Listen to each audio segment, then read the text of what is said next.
ਨਮਸਕਾਰ ਦੋਸਤੋ, ਅੱਜ ਅਸੀਂ ਗੱਲ ਕਰਦੇ ਹਾਂ ਜਿਹੜੇ ਪਰਸਨ ਐਸਟ੍ਰੋਲੋਜੀ ਨੂੰ ਨਹੀਂ ਮੰਨਦੇ ਬਟ ਇਨਡਾਇਰੈਕਟਲੀ ਹਰ ਕੰਮ ਜੋਤਿਸ਼ ਦੇ ਹਿਸਾਬ ਨਾਲ ਹੀ ਕਰਦੇ ਆ। ਜਿੱਦਾਂ ਉਹ ਸੰਗਰਾਂਦ ਨੂੰ ਬਹੁਤ ਮੰਨਦੇ ਆ ਤੇ ਸੰਗਰਾਂਦ ਇੱਕ ਨਵਾਂ ਮਹੀਨਾ ਹੀ ਹੁੰਦਾ ਹੈ ਤੇ ਐਸਟ੍ਰੋਲੋਜੀ ਦੇ ਹਿਸਾਬ ਨਾਲ ਕੀ ਹੁੰਦਾ ਹੈ ਕਿ ਸੂਰਜ ਆਪਣੀ ਅਗਲੀ ਰਾਸ਼ੀ ਦੇ ਵਿੱਚ ਚਲਾ ਜਾਂਦਾ ਹੈ ਤੇ ਉਹ ਸੰਗਰਾਂਦ ਹੋ ਜਾਂਦੀ ਹੈ, ਜਿਹਨੂੰ ਨਵਾਂ ਮਹੀਨਾ ਆਪਾਂ ਕਹਿ ਦਿੰਦੇ ਹਾਂ।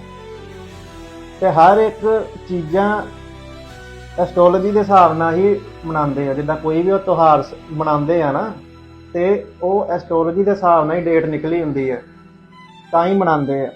ਨਹੀਂ ਤਾਂ ਹਮੇਸ਼ਾ ਇਦਾਂ ਤੁਸੀਂ ਦੇਖਿਆ ਹੀ ਹੋਣਾ ਵਾ ਕਿ ਜਿਸ ਸਾਲ ਦੀਵਾਲੀ ਸੀ ਪਿਛਲੇ ਸਾਲ ਸੀਗੀ, ਨੈਕਸਟ ਈਅਰ ਉਹੀ ਡੇਟ ਨਹੀਂ ਆਉਂਦੀ, ਨਵੀਂ ਡੇਟ ਆਉਂਦੀ ਹੈ।